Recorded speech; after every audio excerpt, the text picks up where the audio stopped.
Hello, everyone, and welcome to today's story. If you enjoy emotional tales of family drama and unexpected revelations, take a moment to subscribe to the channel before we dive into this gripping narrative. Now, let's begin our journey with Shadows of Doubt. The afternoon hung heavy in the Morgan household, an unsettling quietness permeating the rooms like invisible smoke. Outside, the late October sky had darkened prematurely, grey clouds gathering in silent conspiracy. Inside, Elaine Morgan stood at the kitchen counter, rhythmically chopping vegetables for dinner, trying to ignore the nagging sense that something wasn't right. The knife in her hand stilled momentarily as she glanced at the clock. 5:47 p.m. James should have been home 15 minutes ago. Her husband was rarely late without texting, a courtesy they'd established early in their 8 years of marriage. She brushed a strand of chestnut hair from her face, leaving a faint smudge of flour on her cheek, and tried to dismiss the worry creeping up her spine. The house felt too quiet, despite the gentle hum of the refrigerator and the distant sound of her 8-year-old daughter Lily tapping away on her tablet in the living room. Lily had inherited Elaine's analytical mind, but James's calm demeanor, a combination that made her surprisingly perceptive for her age. "Mom," Lily called from the living room, "is Dad coming home soon?" "Any minute now, sweetie," Elaine replied, forcing lightness into her voice. "How's your project coming along?" Before Lily could answer, the front door crashed open with such force that the framed family photo on the adjacent wall tilted askew. The sound of heavy, deliberate footsteps followed, nothing like James's usual arrival. Elaine wiped her hands on her apron and stepped toward the kitchen doorway, her heart suddenly pounding. James Morgan stood in the center of the living room, his tall frame rigid with tension. His normally meticulously combed dark hair was disheveled, as if he'd been running his hands through it repeatedly. But it was his eyes that stopped Elaine cold.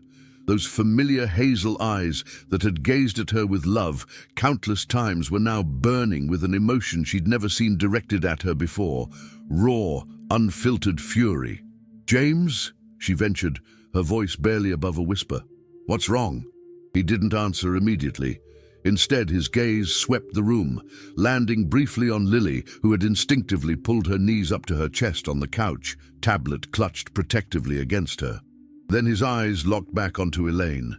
"Where is she?" he asked, his voice dangerously quiet. Elaine stepped fully into the living room, confusion evident on her face. "Where is who?" "My mother." James's jaw tightened, a muscle twitching visibly. "No one has seen or heard from her in 2 days." "Margaret?"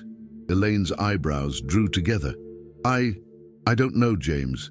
I haven't spoken to her since your argument," he finished for her, taking a step closer. "Conveniently, the last time anyone saw her."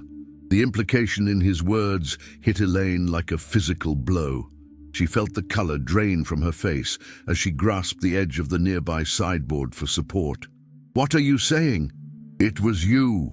The words exploded from James, his voice rising to a shout that made both Elaine and Lily flinch. "It was you who made my mother disappear." The accusation hung in the air like a suspended dagger. Elaine felt as though all the oxygen had been sucked from the room. Through the roaring in her ears, she was dimly aware of Lily's small gasp. "James," Elaine managed, her voice trembling, "you can't possibly think—" "What am I supposed to think?" he demanded, pacing now, his movements jerky and unpredictable. "You two argue. The worst fight you've ever had, according to what my mother told Aunt Caroline, and then she vanishes. No calls, no messages, not answering her door." Elaine's mind raced back to that afternoon at Margaret's house 2 days ago. Yes, they'd argued. Margaret had said some cutting things about Elaine's influence on James, insinuating that she'd somehow diminished him, pulled him away from his family. The words had stung, especially coming after months of what Elaine had thought was growing closeness between them. She'd left in tears, yes, but to suggest she'd done something to Margaret. "I would never hurt your mother," Elaine said firmly.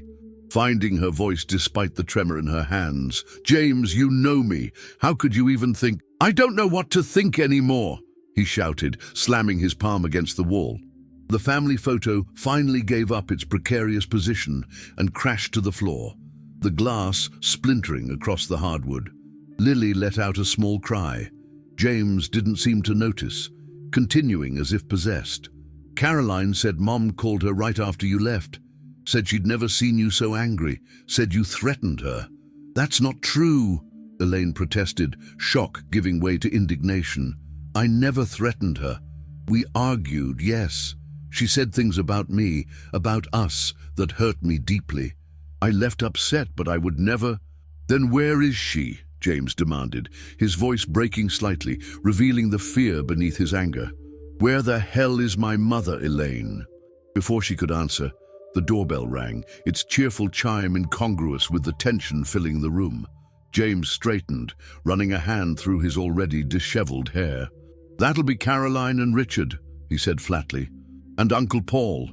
They're all coming over to figure out what to do next." Elaine felt her stomach drop. "You called your entire family here. To what, interrogate me?" James's expression hardened again.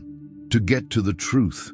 As he moved to answer the door, Elaine caught sight of Lily, still curled on the couch, her wide eyes darting between her parents. The sight of her daughter's fear-stricken face cut through Elaine's shock, anchoring her to the moment.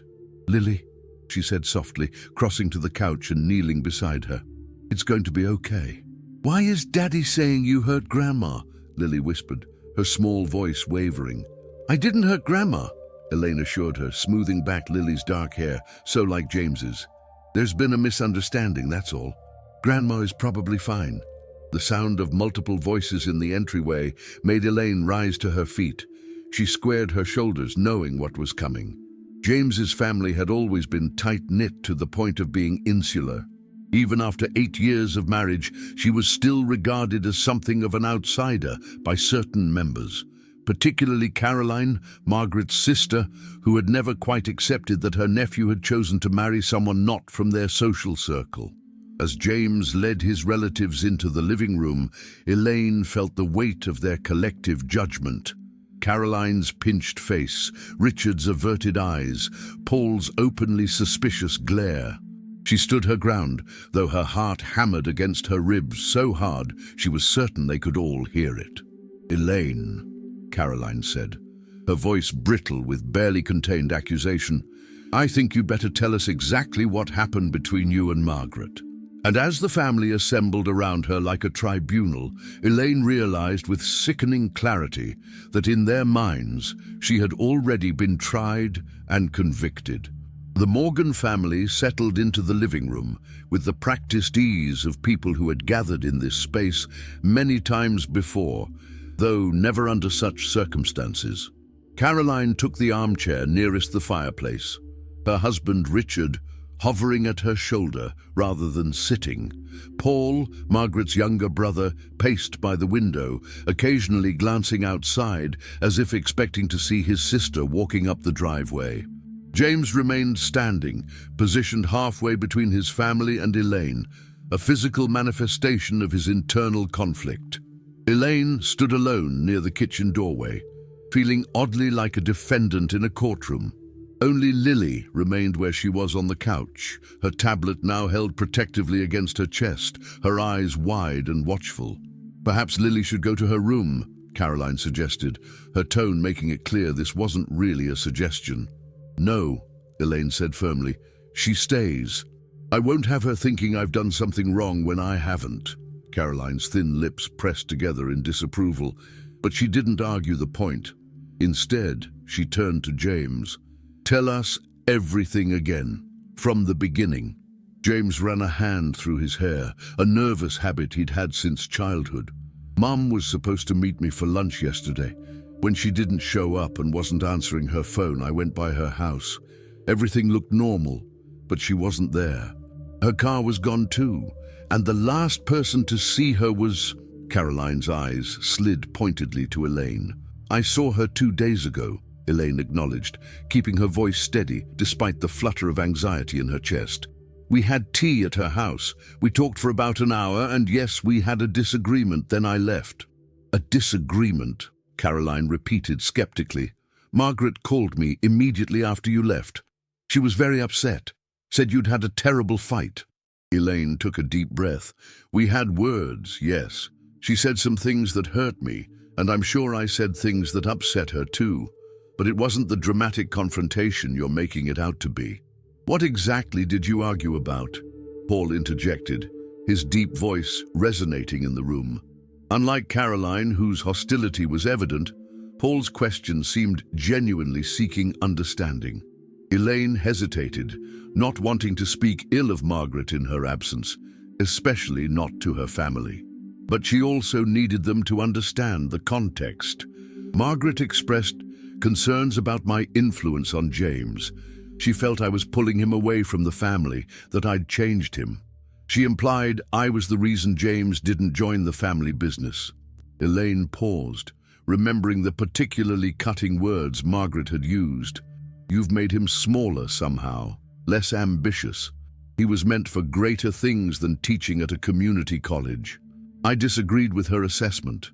"Things got heated. I left when it was clear we weren't going to see eye to eye." "You stormed out," Caroline corrected. "Margaret said you were absolutely furious."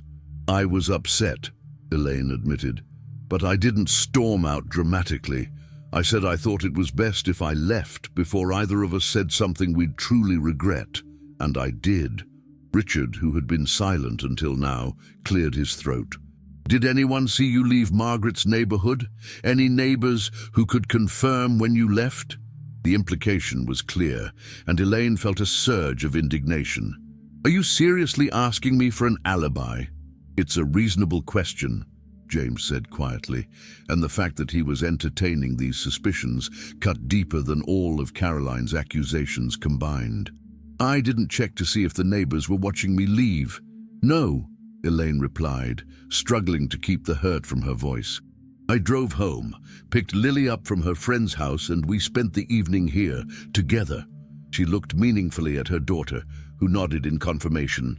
"And yesterday?" Caroline pressed. "Where were you yesterday morning when Margaret was supposed to meet James?" "At work," Elaine said flatly. "Teaching my classes. There are about 60 college students and several colleagues who can confirm that." A brief silence followed this statement. Elaine could almost see the wheels turning in Caroline's mind, looking for holes in her account. "This is ridiculous," Elaine finally said, unable to contain her frustration any longer. "I understand you're worried about Margaret, and I am too, but turning this into some kind of witch hunt against me isn't helping find her." "No one is calling it a witch hunt," Paul said, his tone more reasonable than his sister's. "But you have to admit the timing is suspicious." "Only if you already suspect me," Elaine countered. "Margaret is a grown woman. She could have decided to go anywhere for any number of reasons. Has anyone checked with her friends? Her book club? The charity committee she volunteers for?" James looked slightly abashed. "I called Diane from her book club. She hasn't heard from Mom since their meeting last week." "What about her calendar?" Elaine suggested. "Margaret keeps a detailed schedule in her study." "I looked," James said. "Nothing unusual marked for yesterday or today." "Her credit cards?" Elaine pressed. "Has there been any activity?" A look passed between Caroline and James that Elaine couldn't quite interpret. "We're working on that," Caroline said stiffly. "Richard has a friend at the bank who's looking into it discreetly." "Has anyone filed a missing persons report?" Elaine asked, increasingly bewildered by what seemed like a strangely selective investigation. "Not yet," James replied. "It's only been 2 days. So instead of going to the police, you decided to accuse your wife?" The words came out sharper than Elaine intended, but the hurt and frustration were becoming impossible to contain. James, at least, had the grace to look uncomfortable. "I didn't come here planning to accuse you. I was worried, and then when I got home and started thinking about the timing and what Caroline told me about your fight." "But what exactly do you think I did, James?" Elaine asked, her voice dropping dangerously low. "Do you think I hurt your mother? Hid her somewhere? Over an argument?" Is that really who you think I am after 8 years together? The room fell silent. Even Caroline seemed momentarily at a loss for words. It was Paul who finally spoke, his tone thoughtful. Margaret has been under a lot of stress lately, he said slowly. The anniversary of Dad's death is coming up next week. She always takes it hard. She seemed fine at Sunday dinner, Caroline objected. She always seems fine, Paul countered. You know how she is, keeps everything bottled up until it overflows.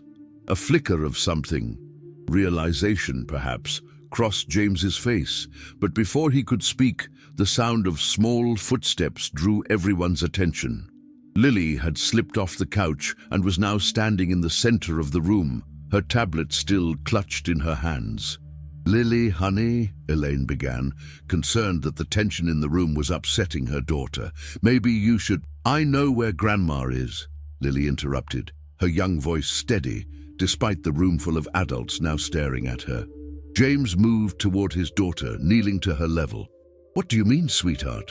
Do you know something about Grandma? Lily nodded, her solemn eyes moving from her father to the rest of the family. I saw her, on my tablet.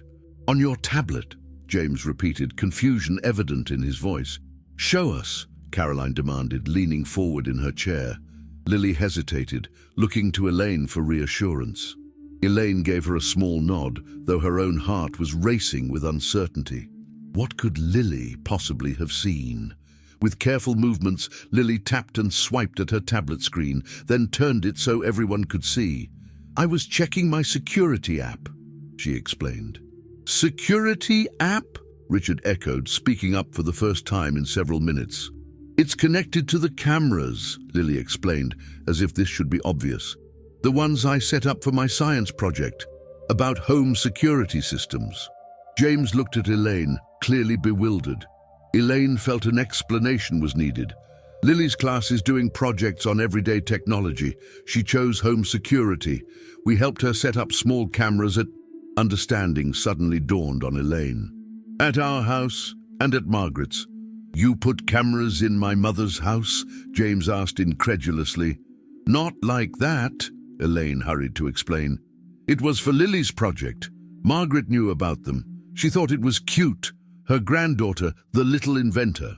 They're just small motion-activated cameras in the common areas for Lily to demonstrate how a basic security system works. And you have access to these cameras? Caroline asked suspiciously. The app is on my tablet, Lily answered before Elaine could. It sends me alerts when there's movement, for my data collection. She said this last bit with the serious pride of a young scientist. Show us what you saw, Lily, Paul encouraged gently. Lily tapped the screen again, and a video began to play. The footage showed Margaret's living room, recognizable by the floral patterned sofa and the collection of antique figurines displayed on the corner shelf. The timestamp in the corner read 7:23 p.m. the previous evening. Margaret Morgan walked into frame, looking completely unharmed and, surprisingly, rather cheerful. She was followed by a man none of them recognized, middle-aged with salt and pepper hair and a neatly trimmed beard. They appeared to be in the middle of a conversation, both smiling. Are you sure about this, Margaret? The man was saying. It's rather sudden. Margaret waved a dismissive hand. I've never been more certain of anything, Robert. I need this, a clean break, some time away from everything, from everyone. The family watched in stunned silence as Margaret moved around the room, picking up items and placing them in an open suitcase that sat on a chair, partially visible in the frame. What about your family? The man, Robert, asked. Won't they worry when they can't reach you? Margaret's expression hardened slightly. I need space from them too, especially from James. He's so emotional sometimes, takes after his father that way. You're not going to tell him where you're going? Robert sounded concerned. I'll call in a few days once I've settled. For now, if anyone asks, just say I'm staying with a friend. I've left Caroline a voicemail saying I needed some time to myself. That should be enough until I'm ready to explain. The video continued for another minute, showing Margaret closing her suitcase, checking her purse for her passport, and then both of them walking out of frame. The next clip, time-stamped 20 minutes later, showed them leaving the house, Margaret locking the door behind her, and the two of them getting into an unfamiliar car, not Margaret's usual sedan. As the video ended, the silence in the living room was absolute. Elaine looked at James, whose expression had transformed from angry accusation to shock, and then to something more complex, embarrassment mixed with relief and confusion. Caroline was the first to recover. "I never received any voicemail," she stated flatly, though her usual certainty seemed shaken. "Check your deleted messages," Paul suggested quietly. "You're always accidentally erasing voicemails before listening to them fully." Caroline's lips thinned, but she didn't argue. Instead, she pulled out her phone and began tapping through screens with sharp, agitated movements. James was still staring at the tablet in Lily's hands, as if he couldn't quite believe what he'd just witnessed. "Mom just left? Without telling anyone? With some man none of us know?" "Robert Cavendish," Elaine said softly, the name suddenly clicking into place. From her art appreciation class. She mentioned him a few times. James looked up at her, the accusation in his eyes now replaced by confusion and the dawning realization of what he had done, the terrible accusations he had hurled at his wife. I don't understand," he stammered. "Why would she just disappear like that?" Elaine didn't answer immediately. Part of her, the hurt, angry part, wanted James to figure it out for himself. But she could see the genuine distress in his eyes, the bewilderment of a son who had always seen his mother as the stable center of the family. Before Elaine could decide what to say, Caroline's sharp intake of breath drew everyone's attention. She was staring at her phone, her expression a mixture of disbelief and embarrassment. "There is a voicemail," she admitted reluctantly, "from Margaret, yesterday morning." She looked up, meeting Elaine's eyes briefly before looking away. "She says she's taking some time for herself, that she doesn't want to be disturbed, that she'll be in touch when she's ready." The atmosphere in the room shifted palpably. Richard placed a supportive hand on Caroline's shoulder. Paul moved away from the window, a thoughtful expression on his face. And James stood motionless, looking utterly lost. Lily quietly returned to the couch, her role in resolving the mystery complete. She resumed tapping on her tablet, though Elaine noticed her casting occasional concerned glances at her father. "I think," Paul said carefully into the silence, "that we all owe Elaine an apology." Caroline didn't respond, but Richard nodded, his expression contrite. "Indeed we do. Elaine, please forgive our rush to judgment." Elaine acknowledged his words with a small nod, but her eyes were fixed on James. Her husband stood in the center of the room, the weight of his wrongful accusation visibly heavy on his shoulders. "I'll make some coffee," Paul suggested tactfully. "I think we could all use a moment to process this."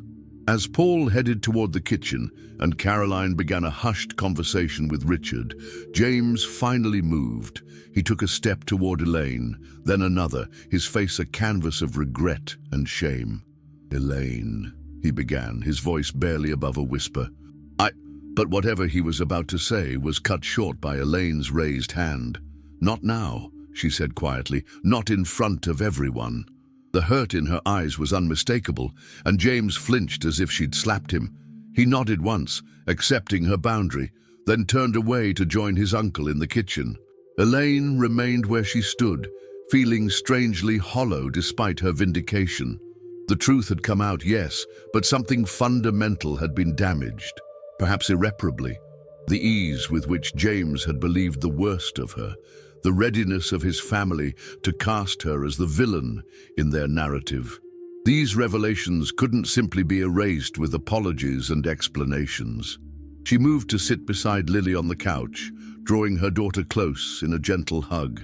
"Thank you," she whispered into Lily's hair. "You're my little hero." Lily looked up at her mother, her eyes wise beyond her years. "Are you and Daddy going to be okay?" she asked softly. Elaine wished she could offer simple reassurance, but the truth was more complicated than that. I don't know, sweetheart, she answered honestly. But whatever happens, you and I will be okay. I promise. As the family gathered awkwardly in the kitchen, the afternoon light faded into evening shadows. The truth had been revealed, but its implications were just beginning to unfold.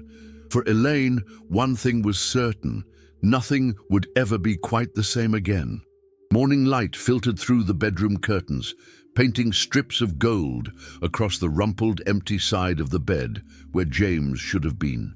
Elaine stared at the ceiling, listening to the quiet sounds of the house, the distant hum of the refrigerator, the occasional creak of the old oak tree branches against the window, the soft padding of Lily's footsteps down the hallway. The events of the previous evening felt almost dreamlike in their intensity, yet the empty space beside her was a tangible reminder of their reality. After the revelation of Margaret's voluntary disappearance, an awkward, strained evening had followed. Caroline, Richard and Paul had left shortly after coffee, their apologies stilted and insufficient in the face of their earlier accusations. James had retreated into a shell of silence, helping Lily with her bedtime routine while avoiding any meaningful conversation with Elaine. And when it came time for bed, he had mumbled something about needing to think and had taken a blanket to the couch downstairs. Elaine had lain awake most of the night, replaying the moment when James had burst through the door, fury in his eyes, accusation on his lips. How quickly he had assumed the worst of her. How readily he had aligned himself with his family against her. The memory still stung, a wound too fresh to examine closely. The sound of the shower running in the hall bathroom finally prompted Elaine to rise. It was Saturday, which normally meant pancakes and cartoons with Lily, followed by family outings or projects around the house, but nothing felt normal anymore. Pulling on her robe, Elaine made her way downstairs. She found James in the kitchen, already dressed in jeans and a faded sweatshirt, methodically brewing coffee. The blanket he'd used was neatly folded on the end of the couch, the only evidence of his night spent there.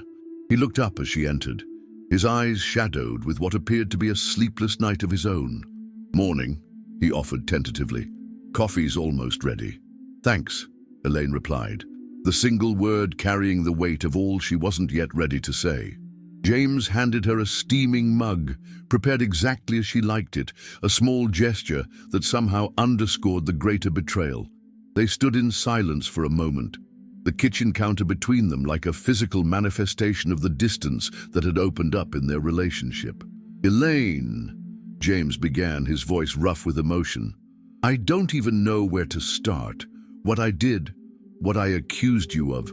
You thought I was capable of harming your mother," Elaine interrupted, her tone flat. "After 8 years together, that's what you believed." James flinched. "I wasn't thinking clearly.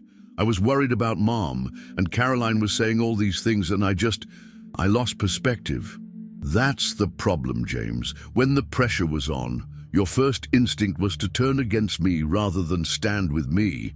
Elaine took a sip of her coffee, grateful for something to do with her hands, which had begun to tremble slightly. "Do you have any idea how that felt? To have my husband storm in and accuse me of what exactly? What did you think I'd done?" James ran a hand through his hair, the gesture so familiar it made Elaine's heart ache, despite her anger. "I didn't think you'd hurt her," he said quietly. "Not physically, but I thought maybe you'd said something that upset her so much she'd, I don't know, gone somewhere to collect herself, and that you weren't telling me everything about your argument. So you thought I was lying to you. I thought you might be protecting my feelings by omitting details," James clarified, though the distinction seemed hollow to Elaine. "And that justified bringing your entire family here to interrogate me, making me feel like a criminal in my own home?" "No," James admitted, dropping his gaze to the counter. "Nothing justifies that.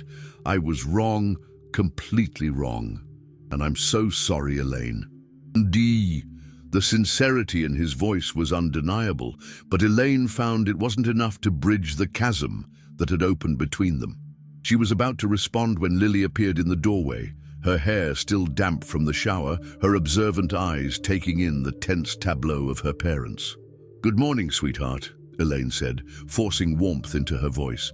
"Ready for some breakfast?" "Can we still have pancakes?" Lily asked hesitantly, clearly sensing the unresolved tension. "Of course we can," James answered, perhaps too enthusiastically. "I'll get the batter started." As James busied himself with mixing ingredients, Elaine helped Lily set the table, the familiar routine providing a temporary reprieve from the emotional weight of their situation. For Lily's sake, they maintained a facade of normalcy, chatting about her school project and plans for the weekend. But beneath the surface conversation, Elaine's mind churned with questions and uncertainties. Could they move past this? Did she want to? The ease with which James had turned on her had revealed a fault line in their marriage that she hadn't known existed. After breakfast, Lily retreated to the living room with her tablet, leaving Elaine and James alone again at the kitchen table. The silence stretched between them, years of shared history suddenly insufficient to bridge the gap created by a single day's events. "I called Mom this morning," James finally said, his voice low enough that Lily wouldn't overhear. "Her phone was finally on," she answered. Elaine raised her eyebrows, waiting for him to continue. "She's in Quebec," he said, a note of disbelief in his voice. "With Robert. Apparently they've been seeing each other for months. She said she needed a break from everything. She apologized for not telling me directly." "Quebec," Elaine repeated softly.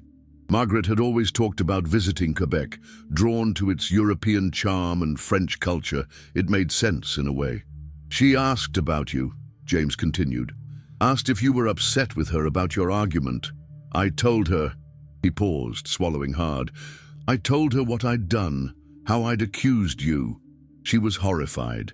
Said your disagreement had been nothing serious, just her being stubborn and overprotective." Elaine absorbed this information silently. Margaret's concern for her feelings was ironic, given the circumstances, but also somehow comforting. Their relationship had always been complex, two strong-willed women who loved the same man in different ways, but there had been genuine affection beneath the occasional friction. "Is she coming back?" Elaine asked. James nodded. "In a few weeks. She's considering selling the house here, moving to Quebec permanently to be with Robert." He shook his head slightly, as if still processing this new reality. "She said she's been unhappy for a long time, since Dad died, that she's been going through the motions for years. And Robert makes her happy?" "Apparently." James managed a small, bewildered smile. She sounded different, lighter somehow. Said she should have done this years ago instead of clinging to all of us, trying to live through our lives instead of her own. Elaine considered this. Margaret had always been the center of the Morgan family universe, the gravitational force around which everyone orbited. Her decision to prioritize her own happiness, to step away from that role, represented a seismic shift in the family dynamic. "I'm glad she's okay," Elaine said honestly, "and I'm glad she's found something that makes her happy." James reached across the table, his hand stopping just short of touching Elaine's. "I wish I could undo yesterday," he said, his voice thick with regret. "I wish I could take back every word, every accusation. I failed you, Elaine, failed us." The raw pain in his voice pierced through some of Elaine's defenses. Despite everything, she still loved this man. But love wasn't the question, trust was. "I don't know where we go from here, James," she admitted, finally meeting his gaze directly. "I need time to process all of this, to figure out what it means for us." "I understand," he said, though the fear in his eyes suggested he understood all too well what she was implying. "Whatever you need, I'm not going anywhere." The irony of his statement, echoing his mother's disappearance, wasn't lost on either of them. A ghost of a smile crossed Elaine's lips, quickly fading. "I think I need some air," she said, rising from the table. "I'm going to take a walk, clear my head." James nodded, not attempting to join her or discourage her. It was a small acknowledgement of her need for space, one she appreciated despite everything. "I'll stay with Lily," he said simply. "Take all the time you need." Elaine changed quickly, pulling on jeans and a light sweater, and slipped out the front door into the crisp autumn morning. The neighborhood was quiet, most families still in their Saturday morning routines. She walked without a specific destination, her mind sorting through the emotional debris of the past 24 hours. The truth was, James's accusation had revealed something she couldn't simply dismiss. When tested, he had chosen doubt over faith in her. His family's influence, particularly Caroline's, had overridden his knowledge of Elaine's character. That revelation couldn't be undone with apologies or explanations. And yet, 8 years of marriage, of building a life together, of raising Lily as a united front. Did she want to discard all of that over one terrible mistake? People failed each other. It was an inevitable part of human relationships. The question was whether this particular failure was one they could recover from.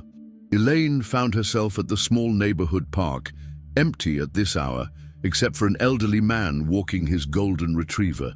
She sat on a bench overlooking the children's playground, where Lily had spent countless hours over the years, James often by her side, the two of them building sandcastles or attempting increasingly elaborate structures on the monkey bars.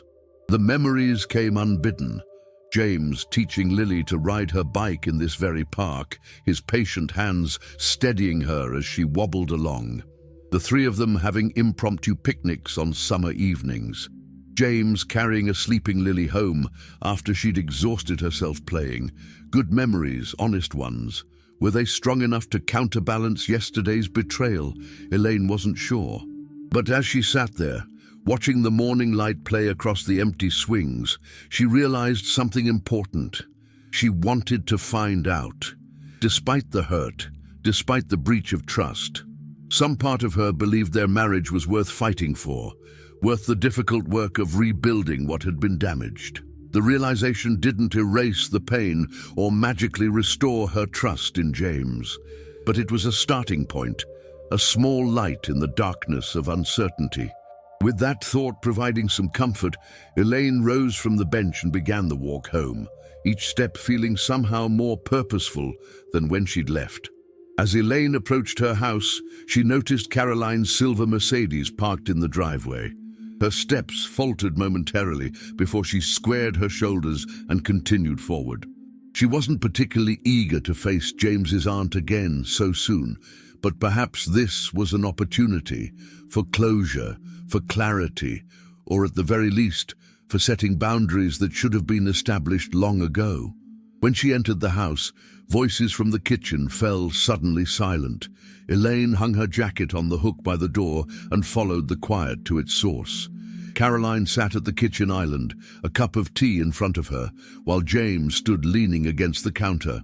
Lily was nowhere to be seen, likely upstairs with her projects, Elaine guessed, grateful that her daughter wouldn't witness whatever uncomfortable exchange was about to unfold. "Elaine?" Caroline said, rising slightly as if in deference. The gesture was so uncharacteristic that Elaine nearly stopped in her tracks. "I was hoping you'd be home soon." "Caroline?"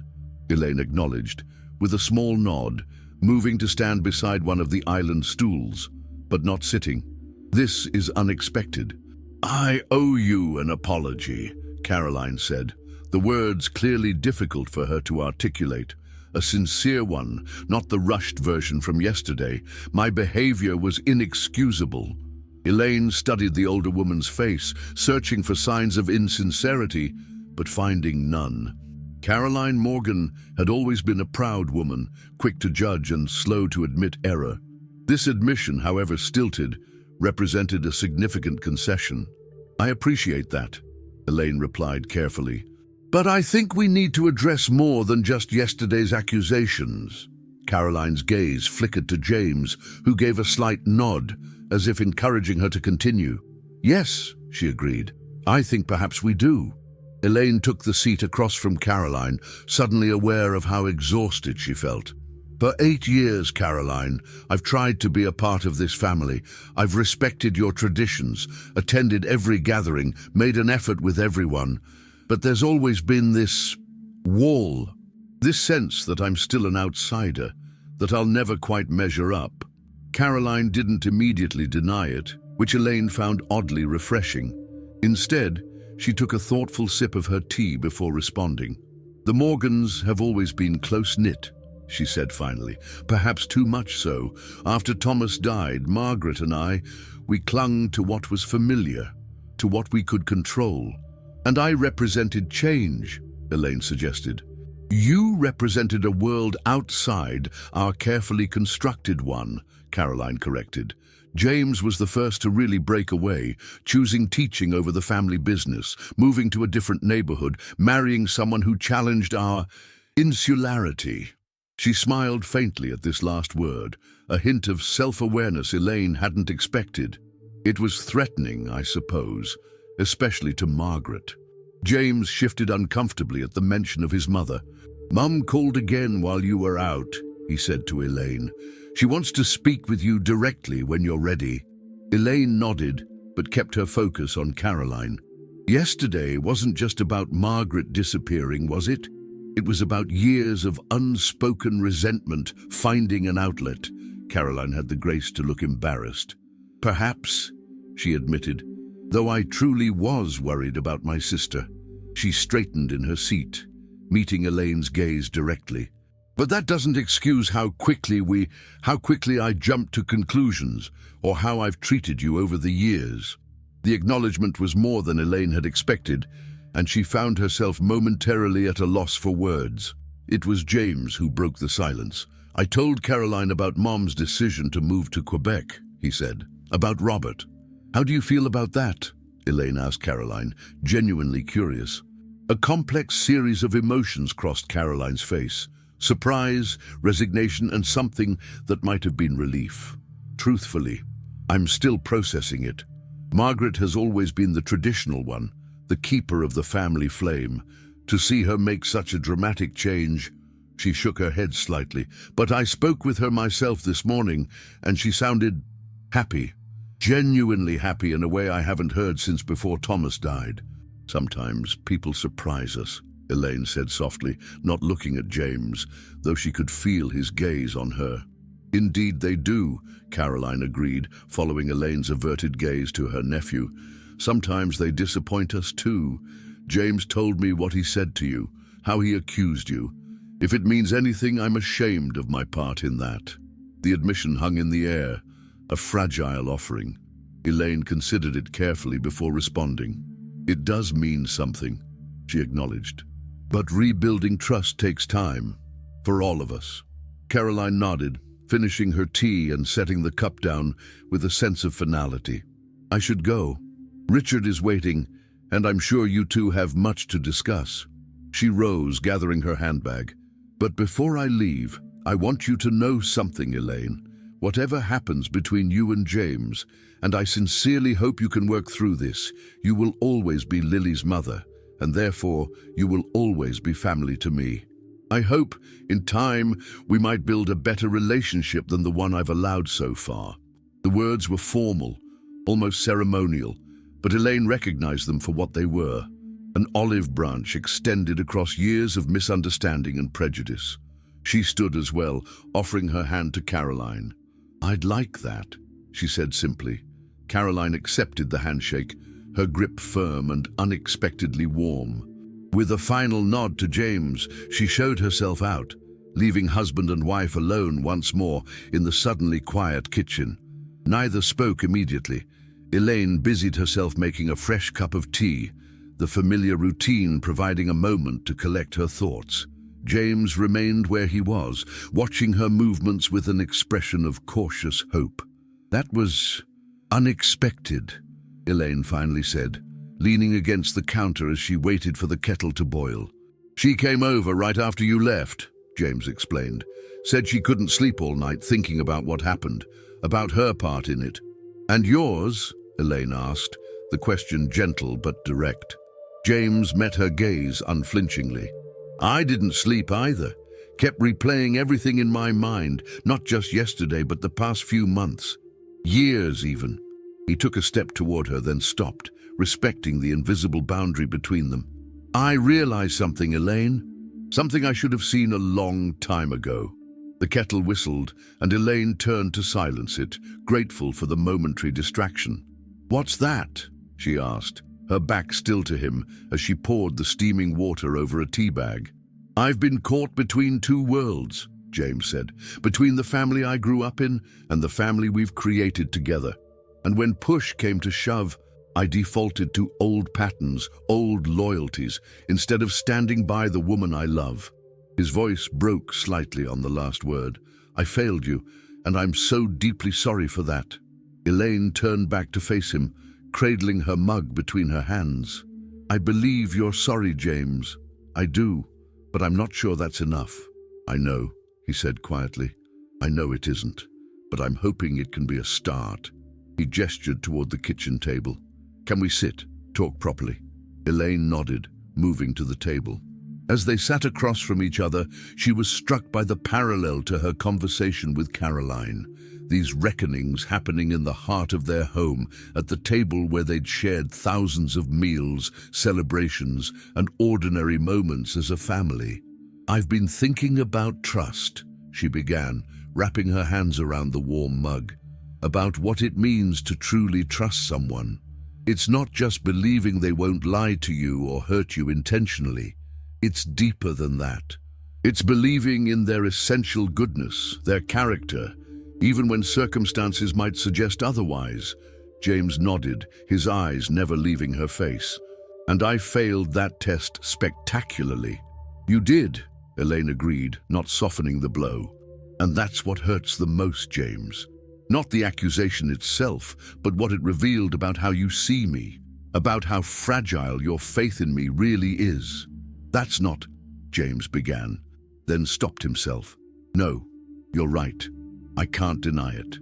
When I was scared and confused, I let other voices override what I know, what I should have known about you." He reached across the table, his hand palm up in silent invitation. "But Elaine, that failure is mine, not yours. It doesn't reflect who you are. It reflects a weakness in me that I need to address." Elaine looked at his outstretched hand, but didn't take it. "Not yet. What happens next time, James? The next time your mother or Caroline says something that makes you doubt me? The next time you're faced with choosing between old loyalties and our marriage? There won't be a next time," he said firmly. "I've already spoken to Mom and Caroline about boundaries, about respect. But more importantly, I've taken a hard look at myself, at why I was so quick to doubt you, to turn on you." He withdrew his hand slowly. I think I've always been afraid of disappointing them, of being the one who broke away, who changed the family dynamics. So I overcompensate sometimes, try too hard to prove I'm still loyal to them.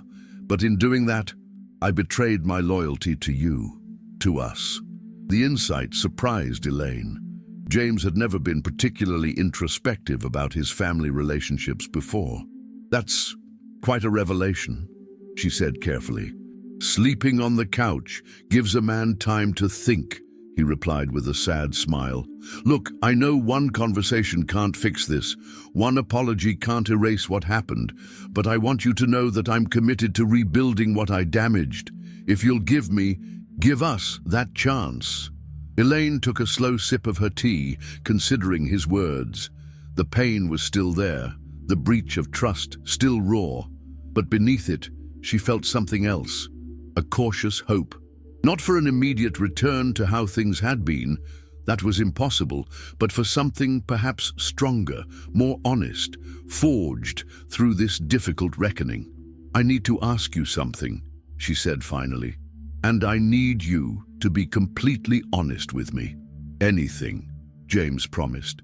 "Do you want to stay in this marriage because you love me, because you believe in us, or because you're afraid of being the one who failed at marriage, of disappointing your family again?"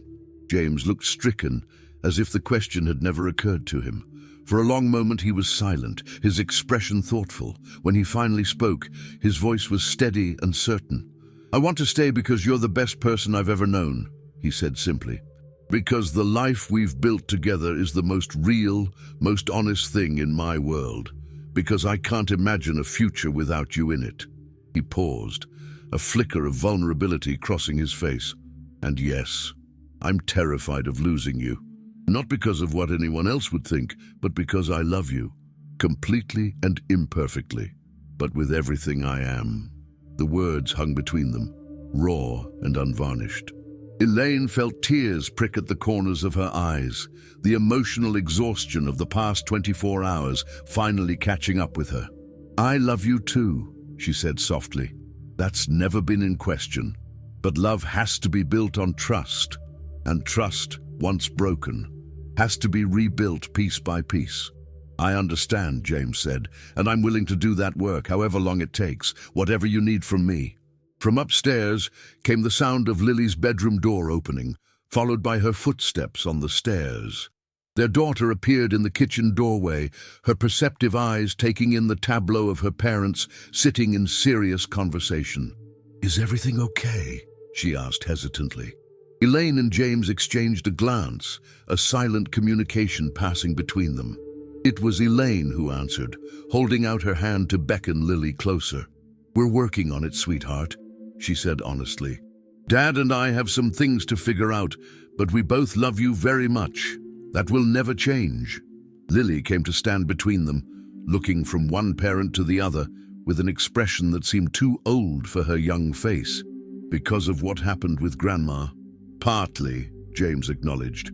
"Sometimes adults make mistakes, even big ones, and then we have to work really hard to make things right again. Like when I broke Mom's favorite vase and tried to hide it instead of telling the truth," Lily asked, surprising both parents with her insight. "Something like that," Elaine agreed, smoothing back a strand of Lily's dark hair. "Only a bit more complicated." Lily nodded solemnly. "Are you going to forgive Dad like you forgave me?" The direct question caught Elaine off guard. She looked at James, saw the mixture of hope and resignation in his eyes, and felt something shift inside her. Not a complete healing of the breach, but a willingness to begin the process. "Yes," she said softly. "Not all at once, maybe, but yes, I think I am." The relief that washed over James's face was palpable. Lily, apparently satisfied with this answer, leaned against Elaine's shoulder for a moment before announcing that she was hungry. "How about I make us all some lunch?" James suggested, rising from the table. "And then maybe we could go to the park this afternoon, as a family." The word family hung in the air, carrying new weight after all that had transpired. Elaine met James's gaze over Lily's head and gave a small nod. "I'd like that," she said. As James busied himself preparing lunch and Lily chattered about her morning activities, Elaine remained at the table, watching them both. The path forward wouldn't be easy or straightforward. Trust, once shattered, couldn't be instantly restored. There would be difficult conversations ahead, moments of doubt, perhaps even professional counseling to help them navigate this new landscape of their marriage. But as she observed her husband's gentle interactions with their daughter, the careful way he glanced at Elaine for approval or input, she felt the first tendrils of hope taking root. They had weathered a storm that might have destroyed some marriages. The fact that they were still here, still trying, still loving despite the hurt, that counted for something. Perhaps for everything. Elaine rose from the table and joined them at the counter, accepting the knife James offered to help with the vegetables. Their fingers brushed briefly in the exchange, and though Elaine wasn't ready for more than that simple touch, it felt like a promise of healing, of rebuilding, of finding their way back to each other, one small moment at a time.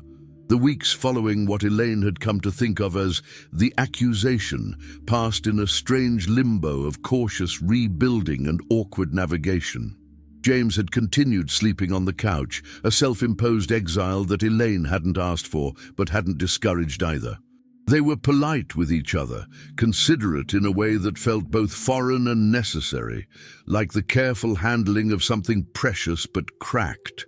For Lily's sake, they maintained as much normalcy as possible. Family dinners continued, weekend outings still happened, homework was supervised and bedtime stories were read. But beneath the routine, fundamental changes were occurring, some painful, others unexpectedly positive. James had suggested counseling 3 days after the incident, handing Elaine a short list of therapists specializing in couples work. "I'll go with whoever you choose," he said. "Or, if you'd prefer to start with individual sessions, I've already made an appointment for myself." The initiative had surprised her, revealing a level of commitment to fixing what was broken that helped soothe some of her lingering doubts. They had now attended 4 sessions together with Dr. Ramona Chen, a calm, insightful woman who didn't take sides but didn't shy away from difficult truths either. Under her guidance, they had begun the painstaking work of examining not just the recent breach of trust, but the underlying patterns that had allowed it to happen. "You've both been operating with some unexamined assumptions," Dr. Chen had observed in their most recent session. "James, you've assumed that loyalty to your family of origin and loyalty to your marriage are somehow in competition. And Elaine, you've assumed that your independence means you shouldn't need external validation, even from your husband." The observation had landed with uncomfortable precision for both of them, sparking conversations that continued long after they left the therapist's office. On this particular evening, 3 weeks after Margaret's disappearance and subsequent reappearance in their lives, Elaine sat at her desk in the small home office she'd carved out of a corner of their bedroom. The house was quiet. Lily was at a sleepover with her best friend, and James had gone for a run, an activity he'd taken up recently as a way to process his thoughts. Elaine was supposed to be grading papers, but instead found herself staring at her phone, contemplating the text message that had arrived earlier that day. "Margaret Morgan would like to FaceTime with you at your convenience. Just the 2 of us. M." She hadn't mentioned the message to James yet, unsure how she felt about speaking privately with her mother-in-law. Their last conversation, the argument that had inadvertently set all these events in motion, still lingered uncomfortably in her memory. And yet, there was something appealing about the directness of Margaret's approach, her apparent desire to address things head-on. Decision made, Elaine picked up her phone and typed a quick response. "I'm available now, if that works for you." The reply came almost immediately. "Perfect. Calling now." Moments later, her phone screen filled with Margaret Morgan's face, familiar yet somehow different. Her silver-streaked dark hair, usually styled in a conservative bob, was now cut shorter, framing her face in a more contemporary style.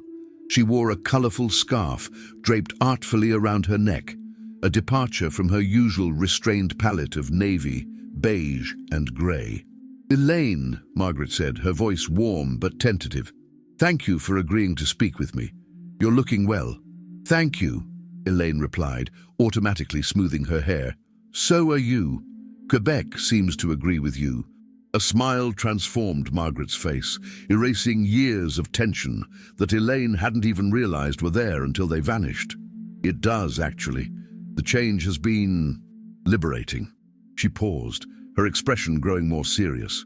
"But that's not why I wanted to talk to you. Elaine, I owe you an apology. Several, in fact." Elaine leaned back in her chair, surprised by the directness. "I'm listening. First, for the things I said during our last conversation. My comments about your influence on James were unfair and frankly untrue. You haven't diminished him. You've helped him become more fully himself." Margaret shook her head slightly, as if in disbelief at her own previous attitudes. "It took leaving everything behind to realize how much of my life has been spent trying to control things that aren't mine to control, including my adult son's choices." "That's very self-aware," Elaine said carefully, not quite ready to fully accept the apology until she'd heard everything Margaret had to say. "It's amazing what a complete change of scenery can do for one's perspective," Margaret replied with a small laugh. But more importantly, I need to apologize for my role in what happened after I left. James told me everything. How he accused you, how Caroline and the others essentially put you on trial in your own home. Her expression darkened with genuine remorse. That would never have happened if I'd been honest about my plans, if I'd been brave enough to tell everyone directly instead of sneaking away like a teenager. Elaine considered this.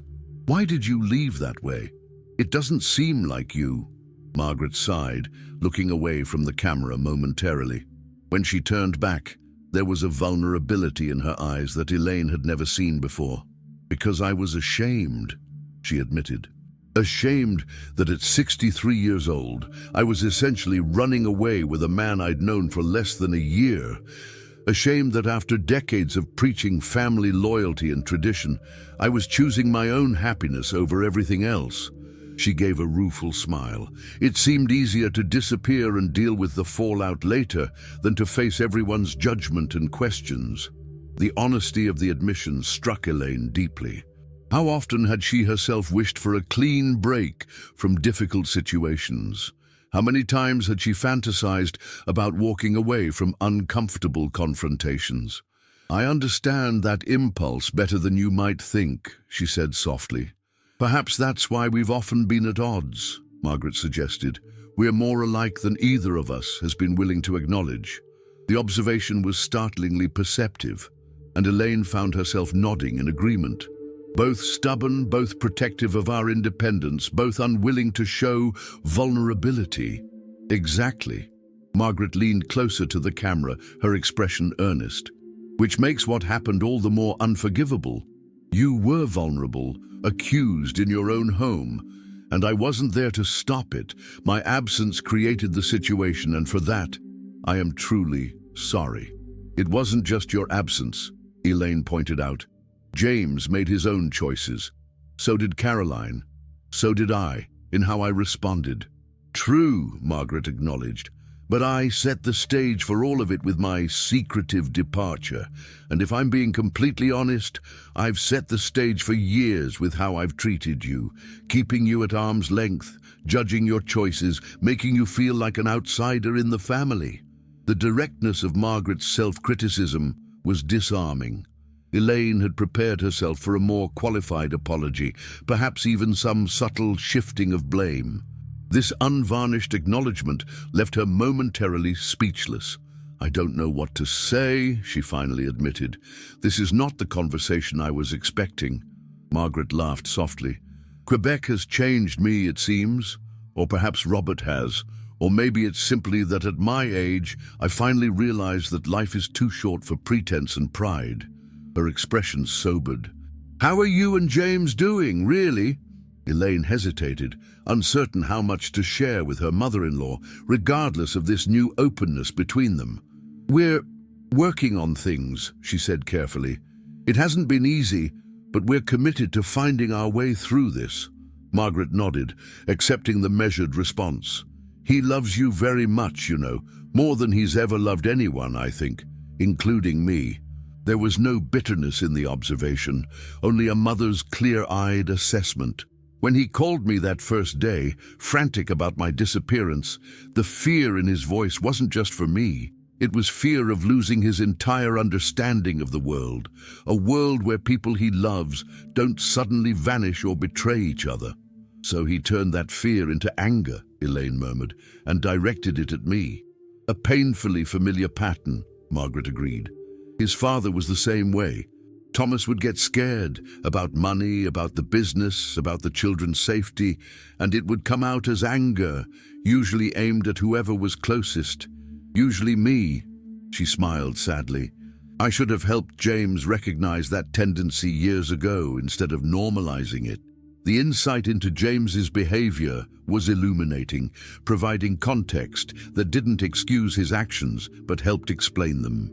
Elaine filed the information away, something to potentially discuss in their next therapy session. James mentioned you're considering moving to Quebec permanently, she said, deliberately shifting the conversation to less emotionally fraught territory. Margaret's face brightened immediately. Yes, Robert has asked me to move in with him, and I'm seriously considering it. His apartment overlooks the St. Lawrence River. You should see the sunrises, Elaine. Absolutely breathtaking. I'm happy for you, Elaine said, surprised to find she genuinely meant it. Everyone deserves to find that kind of joy. Even at my age, Margaret asked with a mischievous smile. Especially at your age, Elaine countered. You spent decades putting everyone else first. It's your turn now. A comfortable silence settled between them, the awkwardness of their previous interactions notably absent. After a moment, Margaret spoke again, her tone thoughtful. I'd like to propose something, if you're open to it. When I come back next month to start sorting out the house, I'd like to spend some real time with you and Lily. Not just the obligatory family dinner, but actually getting to know my granddaughter better. And you, if you're willing. The invitation was unexpected, but not unwelcome. I think we'd both like that, Elaine said. Lily, especially. She's very proud of her spy cameras that solved the mystery of your disappearance. Margaret laughed, a genuine sound of delight. She's a remarkable child, creative and perceptive just like her mother. The compliment, offered so naturally, brought unexpected tears to Elaine's eyes. Thank you for saying that, she said softly. It's long overdue, Margaret acknowledged. Now I should let you go. I'm sure you have better things to do on a Friday evening than chat with your mother-in-law. Actually, Elaine admitted, this has been nice, unexpected, but nice. For me as well, Margaret agreed. And Elaine, whatever happens between you and James, though I sincerely hope you work things out, I want you to know that I consider you family. Not just as my son's wife, but as a person I've come to respect enormously. The words echoed Caroline's earlier sentiment, but coming from Margaret, they carried even more weight. That means a lot to me, Elaine replied honestly. They said their goodbyes with promises to talk again soon, and as the call ended, Elaine sat in contemplative silence. The conversation had shifted something inside her, not erasing the hurt of recent events, but providing a broader context that somehow made the pain more manageable. She was still sitting there when she heard the front door open and close, followed by the familiar sound of James's footsteps in the hallway. He appeared in the doorway of the office, slightly out of breath from his run, hair damp with sweat. "Hey," he said, a tentative smile on his face. "How's the grading going?" Elaine gestured to the untouched stack of papers. "It's not, actually. I just had a FaceTime call with your mother." James's eyebrows rose in surprise. "My mother called you? Is everything okay?" "Everything's fine," Elaine assured him. "Better than fine, actually. It was a good conversation, surprisingly good." Relief washed over James's features. "I'm glad to hear that. She's been asking to speak with you directly, but I told her to wait until you were ready." "Thank you for that," Elaine said, appreciating his respect for her boundaries. "She's different, James. Quebec has changed her, or maybe she's finally allowing herself to be who she always wanted to be." James leaned against the doorframe, considering this. "I've noticed that too in our calls. She laughs more, talks about the future instead of dwelling on the past." He shook his head slightly, a mix of wonder and confusion on his face. "It's strange to see your parent change so fundamentally at this stage of life." "Strange, but kind of wonderful too, don't you think?" Elaine suggested. "That we're never too old to reinvent ourselves, to find new happiness." "Yeah," James agreed softly, his eyes meeting hers with an intensity that made her heart skip. "That is wonderful." A moment of understanding passed between them, unspoken but profound. If Margaret could transform her life at 63, finding courage to pursue joy despite decades of established patterns, perhaps they too could rebuild what had been damaged, creating something new and potentially stronger from the pieces of what was broken. "I'm going to grab a shower," James said finally, breaking the moment but not the connection. "Then maybe, if you're not too busy with grading, we could open that bottle of wine we've been saving, watch a movie, or just talk."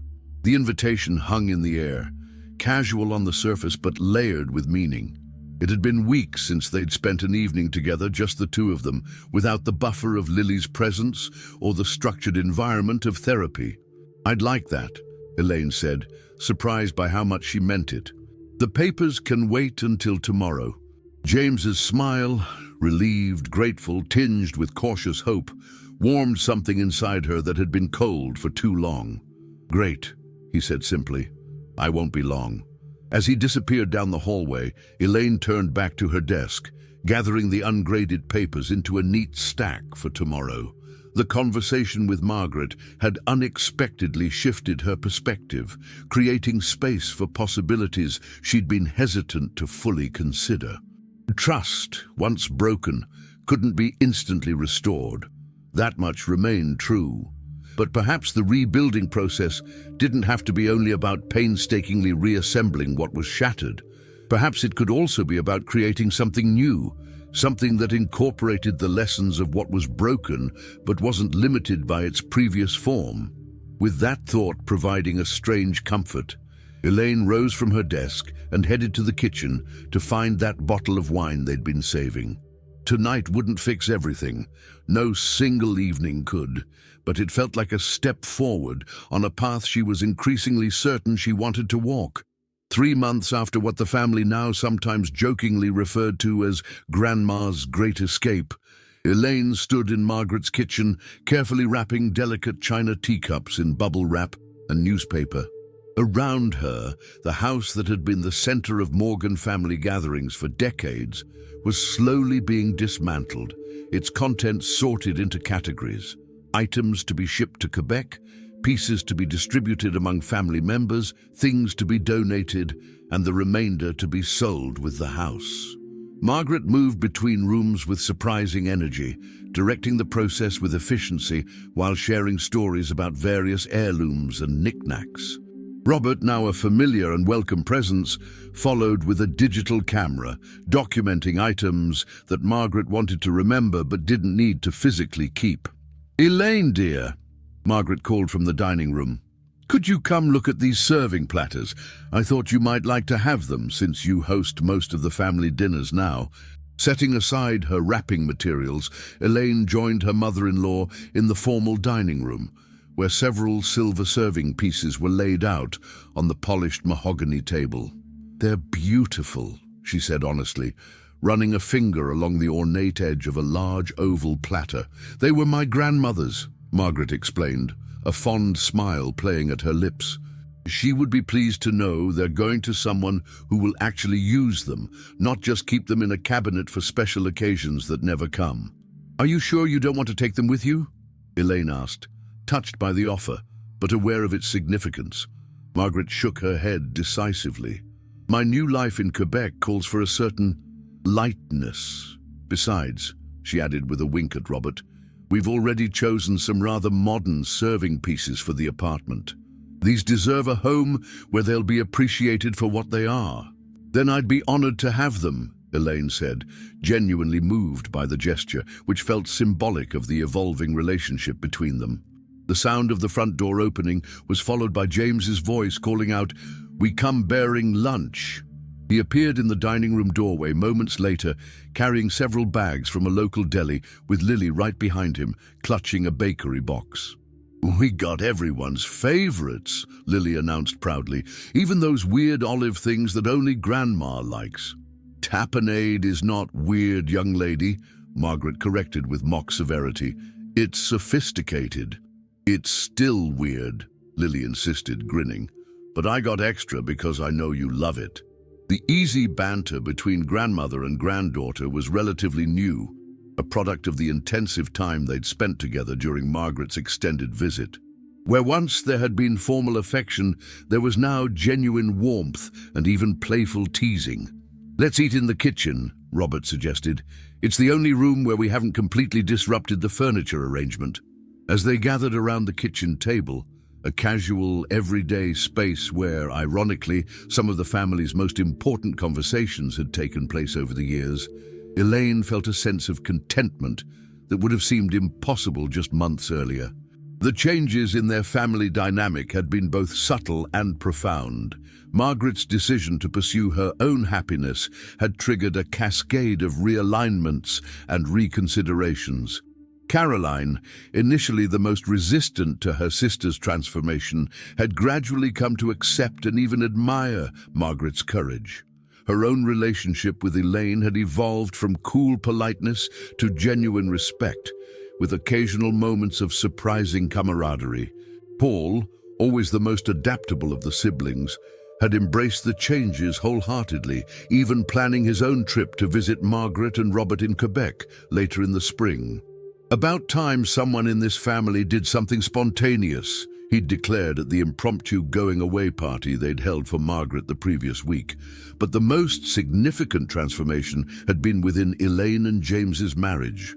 The breach of trust that had threatened to destroy them had instead become a catalyst for deeper understanding and more honest communication. Their weekly sessions with Dr. Chen had evolved from crisis management to thoughtful exploration of how they wanted to shape their relationship moving forward. James had returned to their bed 3 weeks after the accusation, a transition that happened naturally one night after they'd stayed up late talking about their hopes and fears, falling asleep side by side on the couch like they used to do when they were first dating. The physical intimacy had followed gradually, tentative at first, but eventually reclaiming its place as a vital, joyful aspect of their connection. "Earth to Elaine," James's voice broke into her thoughts, accompanied by a gentle nudge. "Where did you go just now?" Elaine smiled, accepting the sandwich he passed her. "Just thinking about how much has changed since the last time we were all together in this kitchen." "For the better, I hope?" Margaret asked, her eyes showing a hint of vulnerability beneath her newfound confidence. "Absolutely," Elaine affirmed without hesitation. "Different, but definitely better." James reached under the table and squeezed Elaine's hand, a gesture that had become their private signal of solidarity. She returned the pressure, feeling the comfortable weight of his wedding band against her fingers. "I've been meaning to ask," Robert said, spreading tapenade on a piece of crusty bread. "Have you two decided what you're doing for your anniversary next month? 9 years is quite a milestone." James and Elaine exchanged a look, a silent communication that had deepened in recent months. "Actually," James replied, "we're planning a vow renewal ceremony, something small, just family and close friends." "Oh!" Margaret's eyes lit up with surprise and delight. "That's wonderful, isn't it, Robert?" "Indeed it is," Robert agreed, raising his water glass in a spontaneous toast. "To renewed vows and new beginnings." "New beginnings," everyone echoed, clinking glasses around the table. Lily, who had been quietly observing the adult conversation while methodically deconstructing her sandwich, suddenly spoke up. "Is that like getting married again?" "Sort of," Elaine explained, smiling at her daughter's curiosity. "It's a way of celebrating our marriage and making promises to each other again, especially after we've been through some challenging times." "Because of what happened with Grandma?" Lily asked, her perceptiveness still occasionally catching them off guard. James nodded, always honest with their daughter. "That was part of it, yes. Sometimes difficult experiences can make people realize how important they are to each other." Lily considered this, her expression thoughtful. "Like in my book, where the two best friends have a big fight but then become even better friends after they make up." "Exactly like that," Elaine confirmed, touched by the simple wisdom of the comparison. "Can I be in the ceremony?"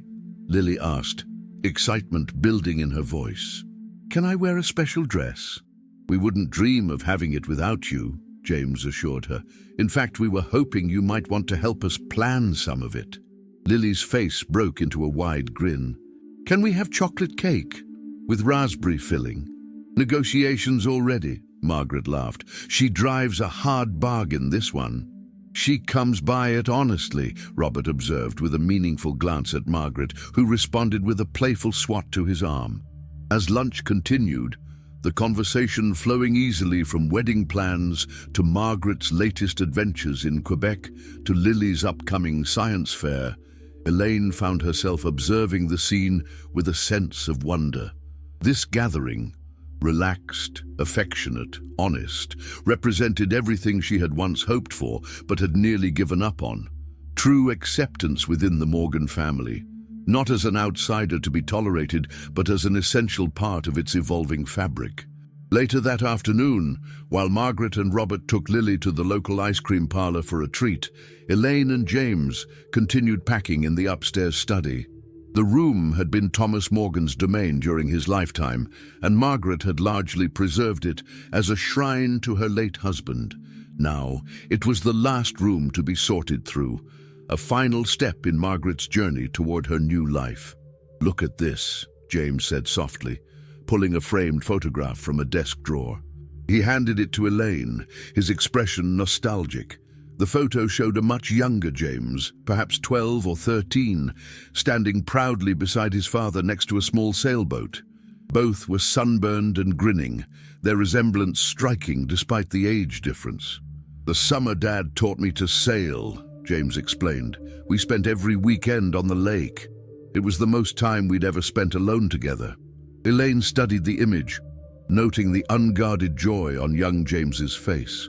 "You look so happy." "I was," he confirmed. "Those were some of the best memories I have with him, before the business took over everything, before he started grooming me to follow in his footsteps." He took the photo back, gazing at it thoughtfully. "I wonder sometimes what our relationship would have been like if he'd lived longer, if we could have found a way past our differences." "Like you and your mother have?" Elaine suggested gently. James nodded, carefully rewrapping the photo in tissue paper. "Exactly like that. It's strange to think that Mum's spontaneous disappearing act might have been the best thing that could have happened for all of us. A reset button for the entire family dynamic." "Sometimes it takes a shock to break old patterns," Elaine observed, sealing a box of books destined for donation. "To make us see what we've been too close to notice." James set the wrapped photo in a box labeled James Personal and turned to face his wife fully. "I've been meaning to ask you something," he said, his tone suddenly serious, "about the vow renewal." "What about it?" Elaine asked, setting aside her packing tape. "Are you sure it's what you want?" James's expression was earnest, searching. "I don't want you to feel pressured into some grand gesture just because we've been through a rough patch." Elaine considered the question carefully, appreciating his concern. "I'm sure," she said finally. "Not as a way of papering over what happened, but as a conscious choice to move forward together, with eyes wide open about who we are and what we want from this marriage." Relief softened James's features. "That's exactly how I feel. I don't want to pretend the hard parts didn't happen. They're part of our story now.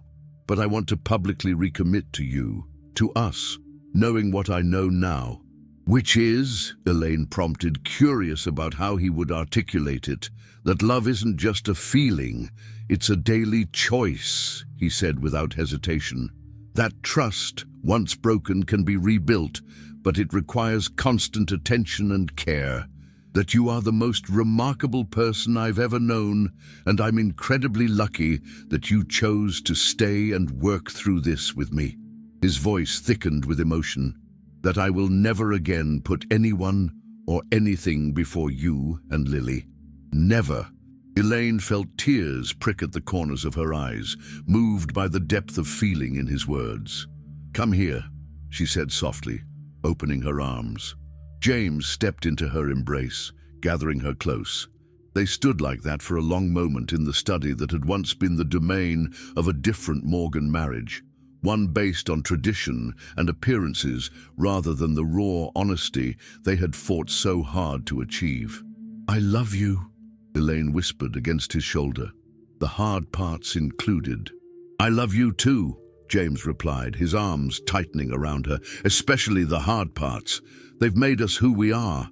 The sound of the front door opening, followed by Lily's excited voice recounting her ice cream adventure to anyone who would listen, broke the moment. James pressed a kiss to Elaine's forehead before reluctantly releasing her. "We should finish up here," he said. "Mom wants to take us all out for dinner tonight. Her treat." One last family dinner in the old house, Elaine mused, returning to her packing. The end of an era. And the beginning of a better one, James added with quiet certainty. That evening, as they all gathered around the formal dining table one final time, Elaine looked at the faces illuminated by the soft chandelier light. Margaret, animated and youthful as she described her plans for a rooftop garden at the Quebec apartment. Robert watching her with undisguised adoration. Lily absorbing every word and detail with her characteristic intensity. And James, his expression peaceful in a way it hadn't been for years. The weight of unmet expectations finally lifted from his shoulders. The scene was nothing like the family dinners of the past. No tension disguised as politeness, no undercurrents of judgment or disappointment.